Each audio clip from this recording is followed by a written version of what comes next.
Eh bien c'est le tout, j'espère que vous allez bien et bienvenue encore une fois à l'atelier de Pax. Aujourd'hui je vais vous parler de cette carte graphique. On parle bien de la Zotac GeForce 4070 Super Trinity Black Edition 12 Go. Et pourquoi je vais vous en parler, c'est parce que déjà auparavant il y a un petit historique. J'ai contacté moi-même la marque au mois de décembre car souvenez-vous qu'au mois de janvier allaient sortir les Super, que ce soit la 4070 Super, TI Super ou la 4080 Super. Et on présente tout le temps les mêmes cartes. On vous présente généralement régulièrement, même d'ailleurs les mêmes marques de cartes. Et je les ai contactés afin de pouvoir vous montrer enfin ce modèle-là. Sauf qu'à l'époque, ils avaient très peu de samples pour la France. Du coup, je n'ai pas pu bénéficier d'un de ces samples et je vous ai présenté forcément soit des modèles Founder Edition ou soit d'autres marques. Mais j'avais insisté pour avoir cette marque-là et ça ne s'était pas fait. Et depuis, la marque m'a contacté justement afin cette fois-ci de vous présenter donc cette carte-là. Donc je vais pouvoir vous la présenter et casser pas mal d'a priori. Car oui, j'ai pas mal de messages en me disant regarde Pax, j'ai tout un panier, est-ce que tu peux me valider mon panier? Est-ce que ça c'est bon? Est-ce que c'est cohérent?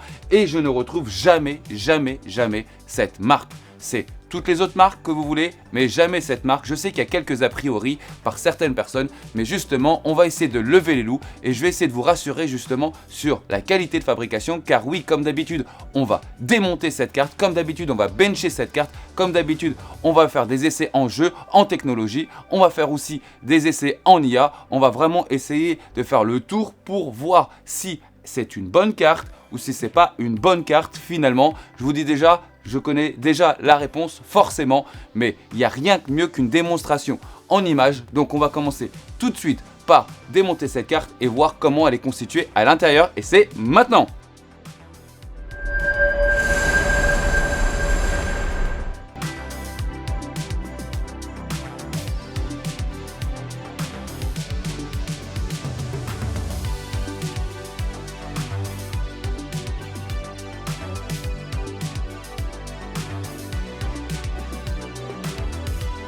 Nous voilà avec le bébé, donc on va parler du circuit du PCB un petit peu après. On va commencer par le système de refroidissement. Donc on a une backplate qui elle est en métal. Ensuite on va parler donc de ce système de refroidissement qui porte un nom d'ailleurs, c'est le Ice Storm 2.0 et on va un petit peu l'analyser. Donc pour le moment c'est quelque chose qui est très propre en construction, je vous le montre. Et on va bien entendu l'analyser derrière. Voilà, la construction est très propre pour tous ceux qui avaient des doutes jusqu'alors. Et là, on s'aperçoit que c'est très bien fini. Donc, on a combien de caloducs? On va pouvoir compter ça ensemble. Donc, on les voit ici. 1, 2, 3, 4, 5, 6, 7 caloducs. Et on va essayer de prendre une mesure des caloducs sur leur diamètre. Donc nous sommes sur du caloduc de 6 mm comme on peut le voir. Il y en a 7. Donc on voit déjà 4 caloducs, non 5 caloducs qui vont traverser donc les ailettes qui vont avoir un flux traversant. Donc c'est le flux traversant où le PCB s'arrête parce que le PCB ira jusqu'à là. Et on voit ici une découpe au niveau de la backplate pour que l'air puisse vraiment circuler de part en part. Donc comme dans beaucoup de RTX aujourd'hui. Donc ça fonctionne plutôt pas mal. Le système de refroidissement, comme j'ai pu vous le montrer, est de bonne facture. Les ailettes sont de bonne facture. De toute façon, le système de refroidissement, on va bien entendu le tester en bench. Mais de surcroît, visuellement, on a déjà vu au sein de l'atelier des systèmes de beaucoup moins bonne facture. Au contraire, celui-là, il souligne quelque chose de plutôt sympa, surtout dans sa tranche de prix, bien évidemment.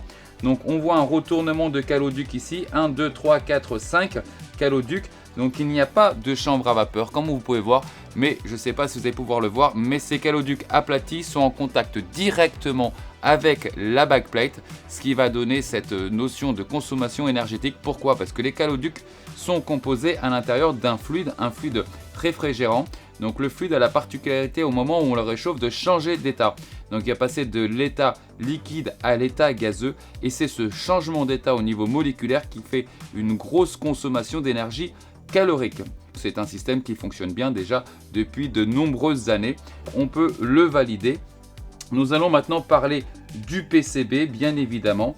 Et pour tous ceux encore qui avaient un doute, regardez la qualité de fabrication du PCB. C'est très propre. Voilà. Là, on s'en rend vraiment compte. Je pense qu'on a levé tous les loups à l'heure actuelle. On va un petit peu, bien entendu, l'analyser, mais c'est relativement propre. Nous allons voir donc le nombre de phases d'alimentation. C'est exactement le même que par exemple une fondeur de chez Nvidia, comme j'ai pu vous le dire tout à l'heure. Donc on en a 1, 2, 3, 4, 5, 6, 7, 8, 9. Donc 9 phases d'alimentation. Et les deux que vous voyez sont uniquement pour l'alimentation parce que c'est une alimentation en biphasé. Donc ce qui veut dire qu'il va lui rester 1, 2, 3, 4, 5, 6, 7. Exactement comme sur le modèle fondeur et d'ailleurs les autres modèles. Ensuite on peut voir ici donc c'est la GDDR6X en mémoire. Donc il y en a 6 parce qu'elle comporte 2 Go chacune, donc 6 x 2, 12.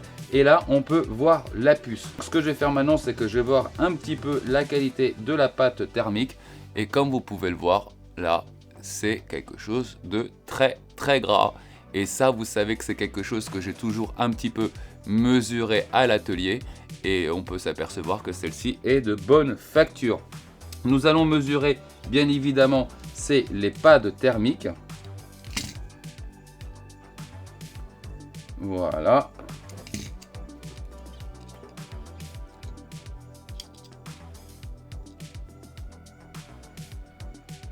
Donc j'ai 1,5, donc ça doit être des 2 mm qui sont compensés, c'est qui sont écrasés plutôt au serrage.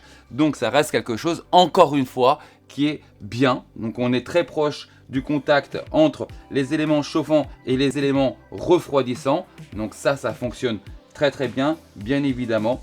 On peut voir donc la qualité des soudures, je vous laisse constater par vous-même. Et la qualité générale, encore une fois, du PCB. Voilà, on a quelque chose de très bien.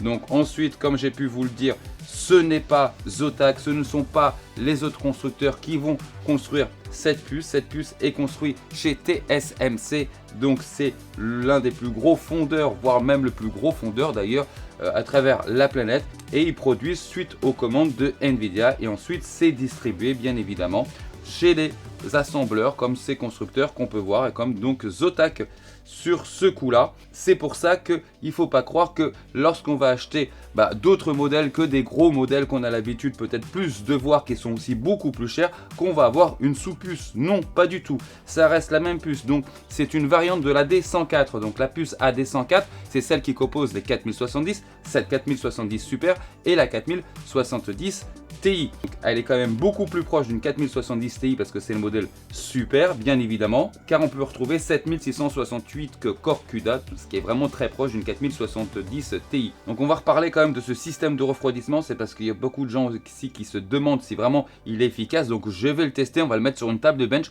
on va le faire chauffer et on va voir un petit peu le résultat. Il embarque quand même l'option 0 fan, ça veut dire que si au bout d'un moment la carte n'est pas sollicitée, les ventilateurs vont pouvoir s'arrêter.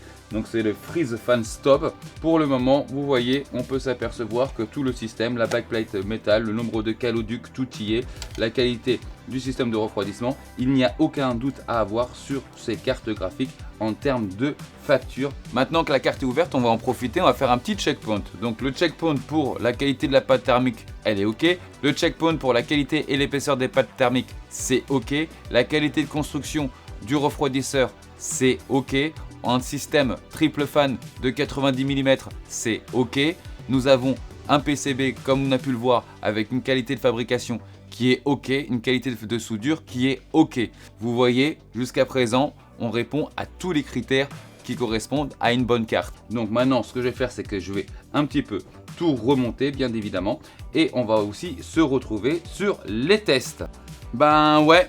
Comme quoi, vous voyez, il y a les on-dit, il y a ces réputations-là. Alors bien entendu, il y a des marques dominantes sur le marché, mais on va quand même rappeler quelque chose.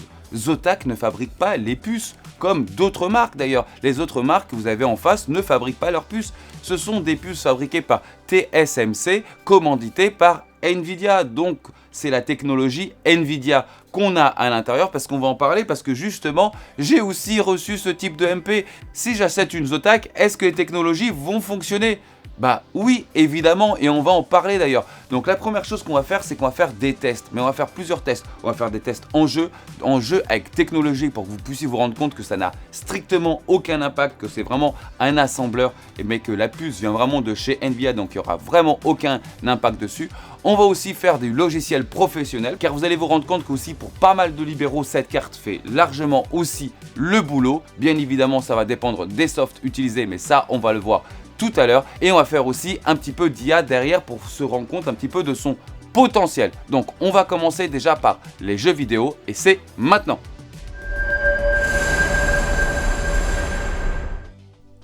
Alors avant de commencer, on va faire un petit speedway. Donc je rappelle que le speedway, c'est le dernier bench qu'on a sur 3D Marks. Pourquoi ces derniers bench viennent de sortir? C'est parce que les machines sont de plus en plus puissantes. Et vous savez que bientôt, il y aura encore des nouvelles sorties. Donc forcément, il a fallu adapter les benches. Donc on a le speedway. Mais ensuite, on va faire un petit time spy extrême afin de comparer en plus les deux benches, savoir c'est quoi leur rapport. Et on va ainsi se rendre compte de la performance de cette carte. Et c'est parti!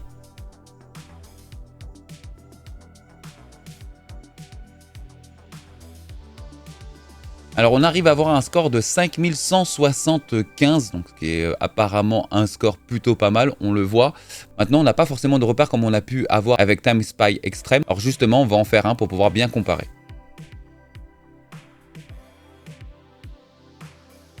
Nous voilà, donc j'ai un score graphique de 9929 points, donc un score graphique qui correspond effectivement au modèle. Et maintenant, juste pour comparer un petit peu avec l'autre bench qui vient tout juste de sortir, on se rend compte que c'est pas énormément loin de la moitié. Donc il faudrait diviser par 2 finalement. Et il faut savoir qu'il va falloir maintenant s'habituer vraiment sur le dernier bench, parce que du coup, même celui-ci, je vais le faire de moins en moins. Alors quelques comparatifs de bench avec une Founder Edition pour qu'on se rende vraiment compte que les performances sont réellement là. Sur Hitman, on a 1% supplémentaire de 173 contre 171. Cyberpunk, on a aussi un petit pourcent, une image par seconde. On est sur 1-2 images par seconde, vous verrez des fois même rien. Sur Forza Horizon 5, pareil, 1%, donc on est à 147 contre 145, 2 images par seconde. Sur The Witcher, 207 contre 205, encore 2 images par seconde. Last of Us, on est 78 contre 77, donc juste une image par seconde, donc elle tient vraiment ses promesses.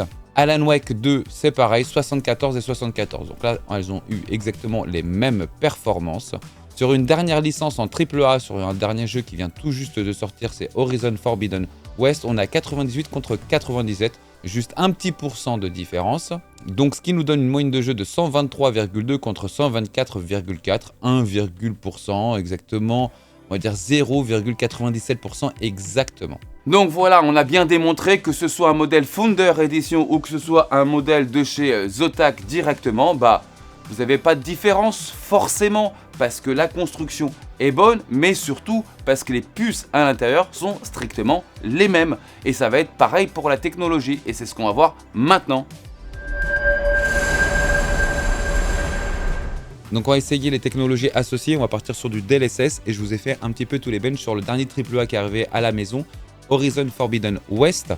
Donc on a sur de la restauration une moyenne de 98 images par seconde, 132 en DLSS qualité, 143 en DLSS équilibré, 154 en DLSS performance et 163 en DLSS performance ultra. Alors c'est plutôt rigolo parce que on passe de 132 à 143, 154 et 163. À chaque fois, il y a 11 images de plus. Ce n'est pas fait exprès, je vous le garantis, c'est juste un fait. Donc c'est quand même assez marrant. Mais donc ça nous donne quand même un delta pour du équilibré de 146 parce que c'est celui-là toujours que je conseille, c'est le DLSS équilibré entre la qualité et la performance. Donc on a 46% de FPS supplémentaires, ça fonctionne plutôt bien. Et on va voir un petit peu ce que ça nous donne graphiquement maintenant. Nous voici sur Horizon Forbidden. Donc côté gauche que vous voyez, j'ai la technologie associée en DLSS 3.5 avec la génération d'images. Et côté droite, je suis en rasterisation. C'est pour ça que je passe de 71 images par seconde à 127 comme vous pouvez le voir ici. Voilà. Donc on va déjà regarder un petit peu tous les détails. On va commencer par la texture de cet arbre, donc au niveau du feuillage. Vous voyez ici à ce niveau-là. Et moi personnellement, je ne distingue pas grand-chose en différence. Par contre, au niveau de ce petit dessin qu'on voit sur le rocher, je m'aperçois que j'ai quand même plus de contraste côté génération d'images, là où il y a le DLSS d'activer, que sans. On peut s'en rendre compte. On va voir les détails au niveau du pont. Et au niveau du pont, donc à ce niveau-là, je m'aperçois que c'est pareil. J'ai plus de contraste là où il y a la génération d'images. Là, c'est aussi assez criant. On va voir un petit peu maintenant au niveau des reflets de l'eau. Donc, je vais mettre ici le curseur. Donc là, j'ai pas de DLSS associé, pas de génération d'images non plus. Et là, je l'ai. Et là, on s'aperçoit qu'il y a quand même beaucoup plus de détails sur l'eau. Regardez bien. Si je l'enlève, si je le mets. On le voit aussi ici. Donc là, c'est quand même plutôt dingue dans ce sens-là, parce qu'on pourrait se dire que ça pourrait être le contraire. En tout cas, bien évidemment, ça va dépendre aussi des licences de jeu. Mais sur ce dernier AAA, ça fonctionne plutôt bien. Au niveau des cheveux de la Miss qu'on peut voir, eh ben, je me rends compte qu'il n'y a pas vraiment de différence. Il y a une différence juste de posture parce que forcément, c'est pas pris au même moment et qu'elle est tout le temps en train de bouger, elle à la bougeotte. Sinon, je ne vois pas vraiment trop de différence, ne serait-ce que sur sa tunique. Nous allons voir maintenant le respect des couleurs et je ne vois vraiment pas de détails qui pourraient me heurter.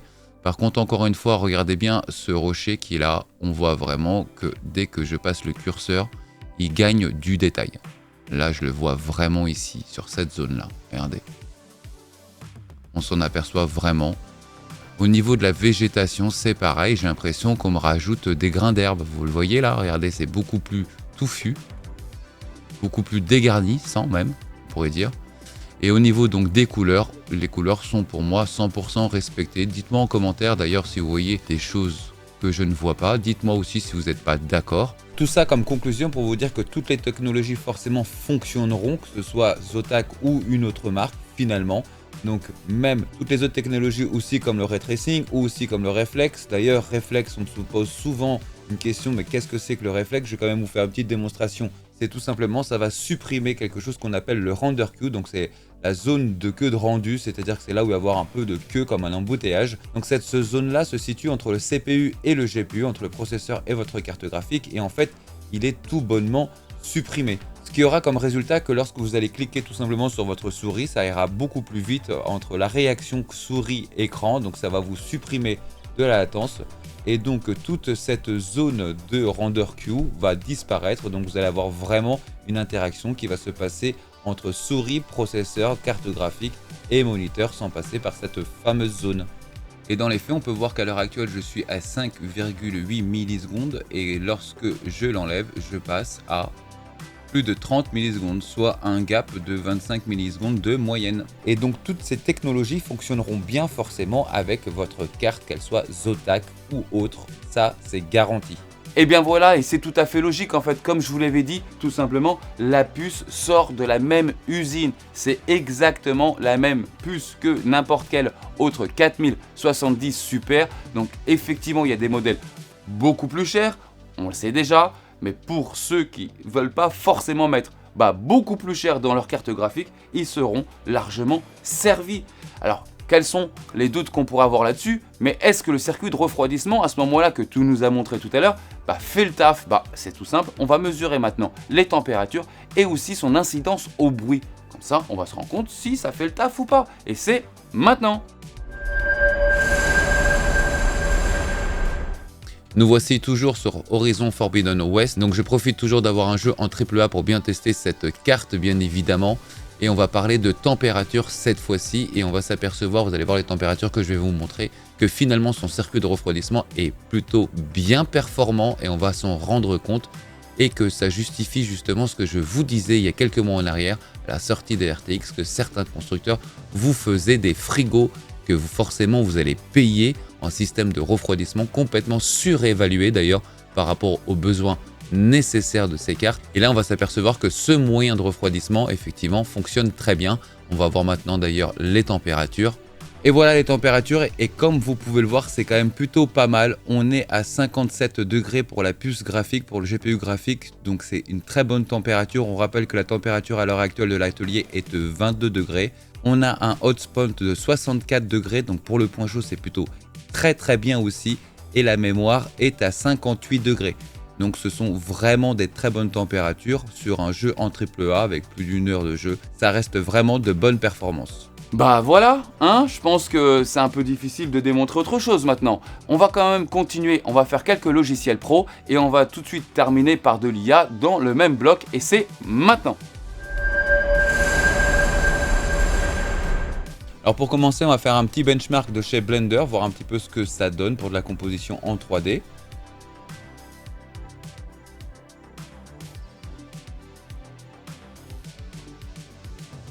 Qui nous donne le score de 6419,14 points. Donc c'est clairement un score de 4070 super. Donc en soi, ça valide ce bon score. Ensuite, nous allons continuer sur Geekbench pour faire un test de GPU. Et de là, on a réussi à avoir un score de 198 904 points, ce qui nous confirme toujours que c'est des scores qui sont tout à fait cohérents par rapport au modèle. Donc on va essayer un petit peu la génération d'images par IA. On va utiliser Stable Diffusion pour cela. Donc ce que je vais faire, c'est que je vais utiliser toujours le même prompt qu'on fait tous les tests d'ailleurs sur la chaîne, un chien dans une voiture. Donc on va lancer, je vais le demander en 10 unités en 512 par 512 et c'est parti.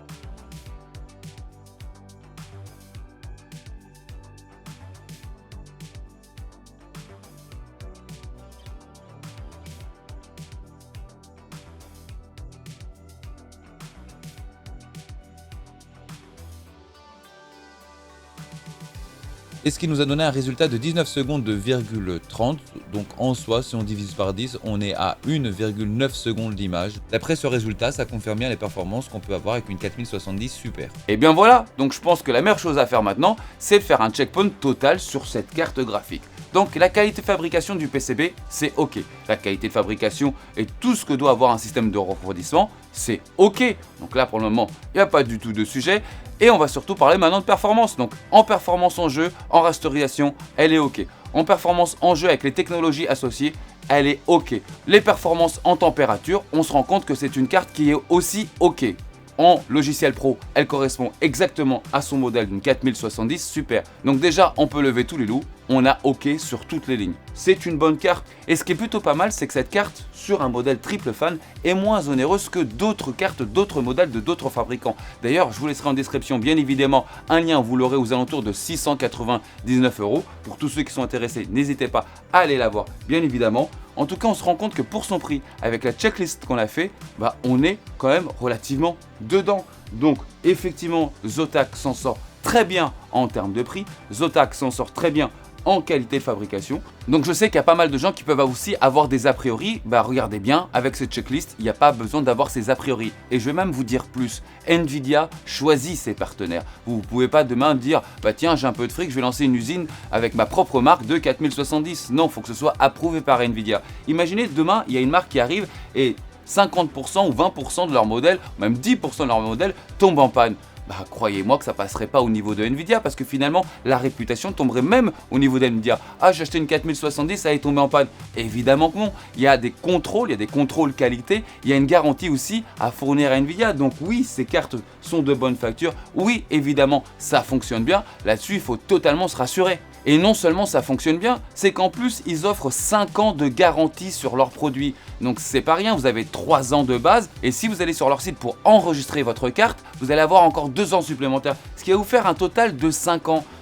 Pensez-vous bien qu'une carte qui est garantie 5 ans par un constructeur, c'est qu'il est quand même relativement sûr, entre guillemets, de la manière où ça a été fabriqué, de sa qualité de fabrication exactement. Donc oui, l'atelier peut vous confirmer que ça fonctionne en termes de performance et aussi en termes de durabilité. Voilà les amis, j'espère que cette vidéo vous a plu. Dites-moi en commentaire évidemment ce que vous en pensez. Est-ce que ce serait sur cette marque-là où vous vous seriez orienté dès le début ou pas? Dites-le moi en commentaire et sinon, pourquoi? Parce que ça m'intéresse. Je vous dis maintenant à très vite pour la prochaine vidéo. A plus!